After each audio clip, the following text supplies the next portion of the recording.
दोस्तों, क्या आप भी दुविधा में फंस गए हैं कि सर्दियों वाले बीजों को कब लगाएं? अगस्त महीने की एंडिंग में या फिर सितंबर महीने में या फिर अक्टूबर महीने में? हमें कुछ समझ नहीं आ रहा, कौन बताएगा हमें ये सब? तो भाई मैं हूँ ना, मैं बताती हूँ कि कौन सा मंथ एकदम बेस्ट रहेगा इन सर्दियों वाले फूलों को लगाने के लिए। तो इसलिए वीडियो को पूरा देखें और हो सके तो लाइक शेयर सब्सक्राइब जरूर कर दें। जय श्री राधे दोस्तों। अगस्त महीने की एंडिंग होने वाली है और डियर सब्सक्राइबर के कमेंट भी भर भर के आ रहे हैं कि कृपया करके बताइए कि सर्दियों वाले बीज हम कब लगाएं। या अभी लगाना शुरू कर दें या फिर सितंबर महीने में लगाएं या फिर अक्टूबर महीने में।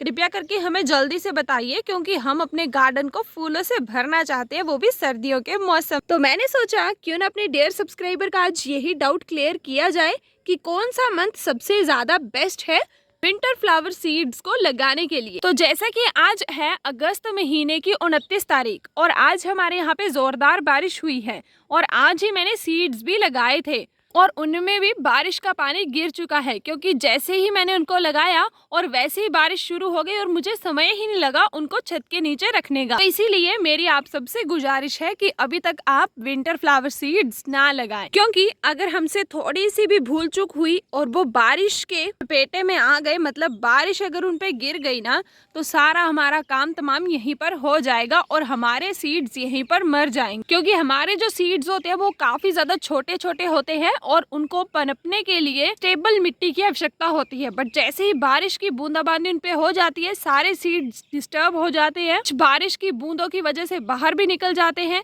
तो इसीलिए भाई अगस्त महीने के एंडिंग में तो आप बिल्कुल भी ना लगाएं। अगर आप केयर कर सकते हैं, अगर आप बारिश के मौसम से, बारिश के पानी से उनको बचा सकते हैं, जैसे धूप आए धूप में रख सकते हैं, तो आप अभी लगा सकते हैं सर्दियों वाले बीजों को। बट अगर आप मेरी तरह थोड़े से भूल चूक करने वाले हैं तो अभी आप कृपया करके ना लगाएं, नहीं तो फिर बाद में आप मुझे और मीशो दोनों को धोखेबाज कहेंगे। इसीलिए ये सब कहने से पहले आप मेरी यही बात सुन लीजिए। तो अभी आप सबके मन में ये सवाल आ रहा होगा कि अभी नहीं लगाएं तो फिर कब लगाएं?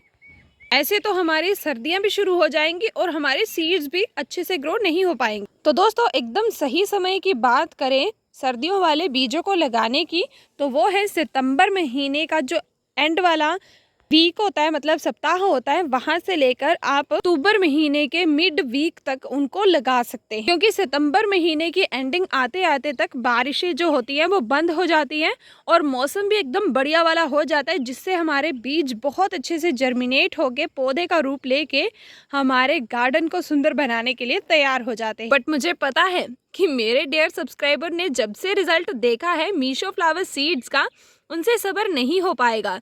तो इसीलिए दोस्तों आप क्या करें, आप सितंबर महीने के 10 से 15 तारीख में ही बीजों को लगाना शुरू कर दें। बस उनकी केयर करते रहें, बारिश का पानी गिरने ना दें, टाइम टू टाइम उनको सनलाइट लगवाएं। मतलब आप जैसे ही बीजों को लगाते हैं वैसे ही आपने उनको सनलाइट में रख देना है, ये नहीं कि पौधों का इंतजार करना है।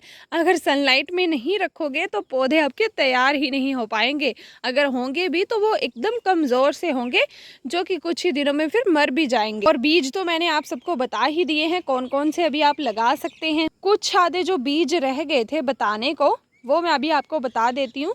फेलोक्स फ्लावर आप लगा सकते हैं। फेलोक्स एक बहुत ही सुंदर सा एक फूलों वाला पौधा है और मैंने भी उसे मीशो द्वारा ग्रो किया था और मेरे पास दो वेराइटीज उसकी ग्रो हुई थी, एक वाइट कलर में और एक पिंक कलर में। और फ्लावर की जो शेप थी इतनी ज़्यादा प्यारी थी, गुच्छों में वो फ्लावर्स लगते थे और बहुत ही ज़्यादा क्यूट लगते थे। पिछली वीडियो में मैं फेलोक्स के बारे में नहीं बता पाई थी, इसीलिए आप उसे भी अपनी लिस्ट में ज़रूर ऐड ऑन कर लें। यहाँ पे जो आप ये पिक्चर देख रहे हैं फेलोक्स फ्लावर की, ये मीशो द्वारा ग्रो किए गए फेलोक्स फ्लावर की ही पिक्चर है। इसके बाद दोस्तों आप आइस प्लांट भी ऐड ऑन कर सकते हैं अपने इस लिस्ट में, अपने सर्दियों वाले बीजों में, अपने सर्दियों वाले पौधों में। पता था कि आइस फ्लावर को भी विंटर में ग्रो कर सकते हैं, तो वो जान लीजिए कि उनको भी आप बीजों द्वारा ग्रो कर सकते हैं।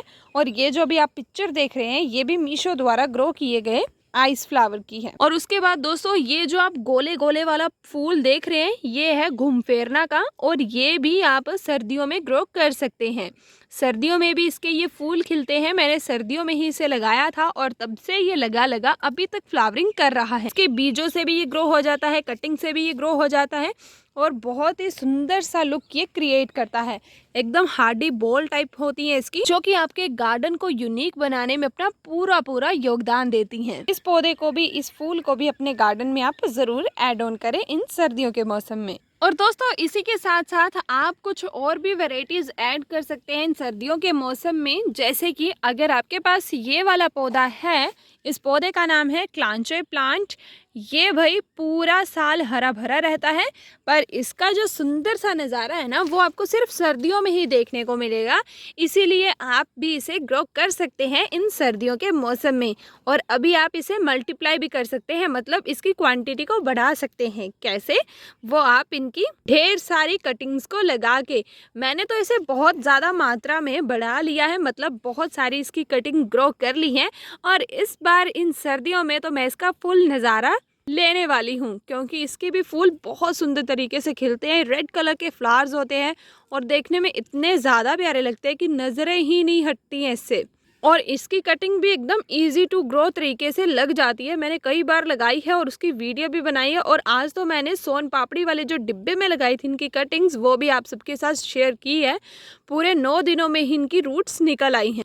और सर्दियों में तो ये फूल देता है, बट गर्मियों में इसकी पत्तियां इतनी ज़्यादा शानदार रहती हैं कि जब सब पौधे बेहोश होते थे तो ये एकदम होश में पूरा तैनात होता था। ऐसे लगता था कि ये सबकी ड्यूटी कर रहा है। मतलब एकदम प्यारा पौधा है ये। और ये क्लांचोए प्लांट है। और क्लांचोए प्लांट सिर्फ एक ही तरह का नहीं होता है, इसकी कई सारी वेराइटीज होती है, इसलिए आप कंफ्यूज ना होइए।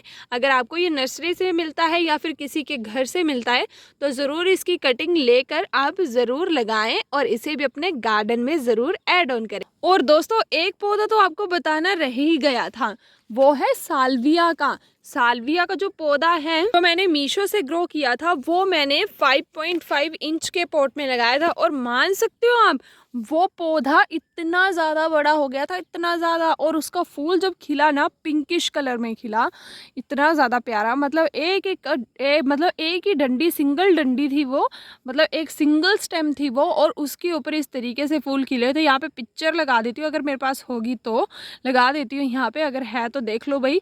इस तरीके से ये ग्रो हुआ था। और ये भी मैंने मीशो फ्लावर सीड्स द्वारा ग्रो किया था। तो इस साल्विया को भी आप विंटर फ्लावर सीड्स में जरूर ऐड ऑन करके अपने गार्डन की सुंदरता को बढ़ा सकते हैं। और बाकी कटिंग से लगने वाले जो पौधे हैं विंटर्स में, वो मैं अलग से वीडियो बनाऊंगी और लगाने किस तरीके से है वो भी इसी वीडियो में बताऊंगी। और दोस्तों सर्दियों वाले बीजों के लिए जो सोइल मिक्सचर होगा उसकी आप देख लीजिए कि क्वांटिटी किस हिसाब से लेनी है। आपने ज़्यादा मात्रा में आपने लेनी है गार्डन सोइल, जिसे खेतों की मिट्टी भी कह सकते हैं या फिर किसी अन्य जगह की मिट्टी। बस इस बात का ध्यान रखिए कि वो मिट्टी ज़्यादा चिकनी ना हो, मतलब वो सेट मिट्टी नहीं होनी चाहिए। फिर दूसरे नंबर पर जो उसमें चीज़ ऐड करेंगे वो होगा सैंड, जिसे रेत भी कहा जाता है। रिवर सैंड भी ले सकते हैं आप। बजरी नहीं लेनी है, वो क्रशर वाली जो जिसमें छोटे छोटे पत्थर होते हैं ना, वो नहीं लेनी है। कुछ इस हिसाब के सैंड का आप इस्तेमाल करें।